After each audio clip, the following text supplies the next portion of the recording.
We gather in gratitude, not just for a peaceful and successful electoral process, but for the strength, unity, and perseverance that have brought us together.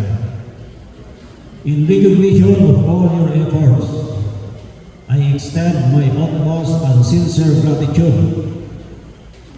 From the beginning of the campaign period to the final transmission of the results, you remain firm in your duties throughout the whole process.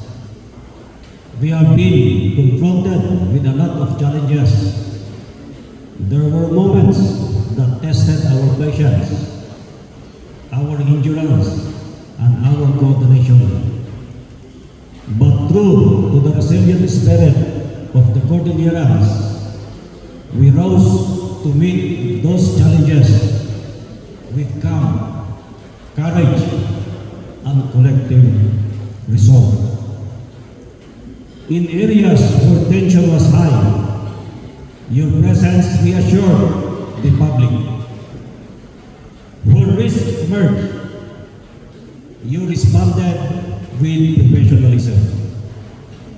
And in every assignment, no matter how difficult, you demonstrated discipline and a deep commitment to ensuring that every voter could cast their vote freely, safely, and peacefully. Our success was not by chance. It was a result of preparation, close coordination, and a strong collaboration among law enforcement, the Commission on Elections, our local government units, and most importantly, the active participation of the public, including the media. Yung media po, very crucial yung role ninyo dahil at least na ipalabas natin kung ano yung katotohanan. Yan ang ano dyan. Alam ko, pati yung mga ibang kasamahan nyo na gustong mauna ay hindi nyo sinundan kung ano yung katotohanan talaga, yun ang kinuha nyo na galing sa inyong likod. This peaceful. Ayan, kaya talaga this gathering, inibida ko yung media dahil doon. Masarap palang pakiramdam kung lahat tayo nagkasama-sama. This peaceful electoral process is a testament to what we can achieve when trust, transparency, and teamwork guide our actions. Let this evening be a reminder that our efforts, no matter what, not just during elections, but every single day, let us continue to uphold the values that brought us here: discipline, accountability, and respect for the democratic voice of the people. Let us also take a moment to pause and appreciate this accomplishment. Each of you played a vital role, and your efforts have once again proven that the Cordillera stands as a model of peaceful and secure elections. As we journey ahead, let us remember the saying which goes, individually, we are one drop. Together, we are an ocean.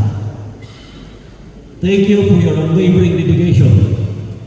Let us continue to move forward with the same spirit of unity, service, and excellence. Basahin ko na sana yung panghuli dito, kaya lang. On my part, I just want to say, to inform you, ano kaya kung tanungin ako ng media? Sir, anong masasabi niyo sa nakaraan na eleksyon? Iniisip ko kung anong sagot ko eh.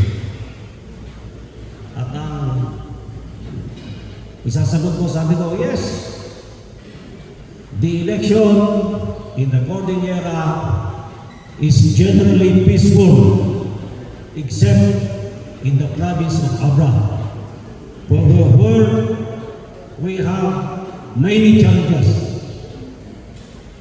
But in spite of the many challenges, the police were able to confront, to react on these challenges and properly manage them, giving stability, resulting to an orderly and successful election. Itong mga challenges, sabi ko nga, there are negative comments in the social media, and there are many complaints na binigay sa amin. And even there was a threat for us to be relieved because of the situation of Abraham. But we did not waver. We were resilient. As long as we are doing what is our plan, according to what we have understood, according to the guidance and direction of the higher office, we will not waver. We will not be afraid. Being relieved of your command is part of the job. Maybe sometimes there is a good thing of being relieved because you are iniiwas ka sa gulo. Kaya we must embrace it. Ang truth to be told, we are vindicated because during the election, especially in Abra, it is very successful by the voters turnout from the COMELEC among the provinces of the Cordillera, city and provinces. Abra registered the highest turnout, 91%.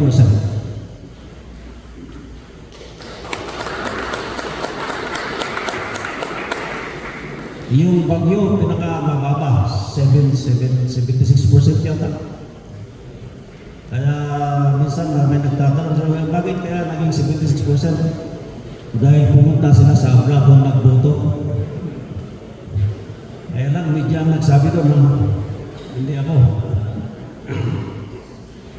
But that is just what I want to inform everyone. Because earlier I have told you that for us, the PNP, meron tayong isang sinusunod. You remember your letter S, letter S. In everything that we do, we should have this little S in our heart. And ito yung meaning ng letter S, yung tatlong letter S na ito. We ensure security,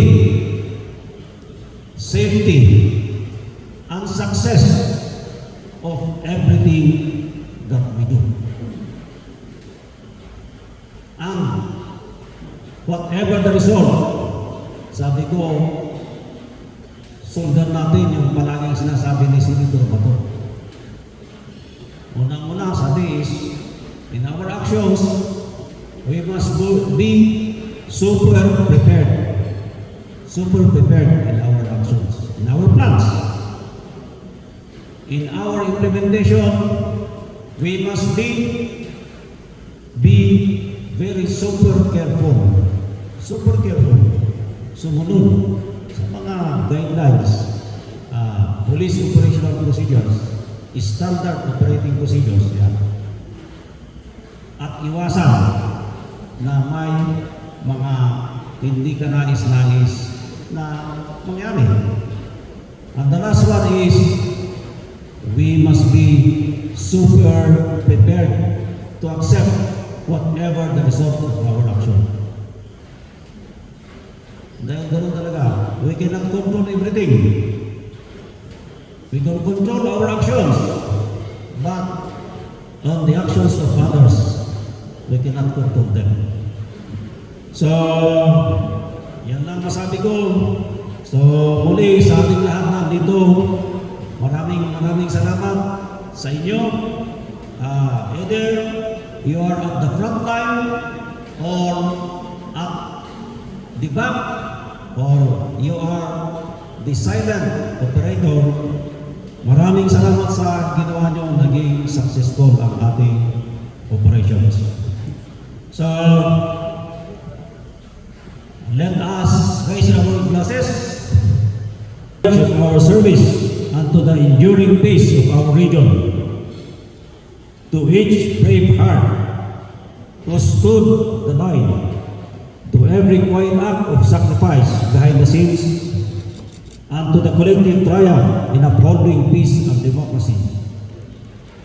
Here's to the proud men and women of Procar and our partners from the other government agencies and the public, truly embody a collaborative effort.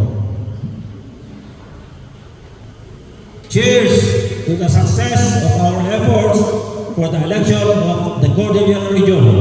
Cheers! Thank you. Yes, sir. Thank you very much for that very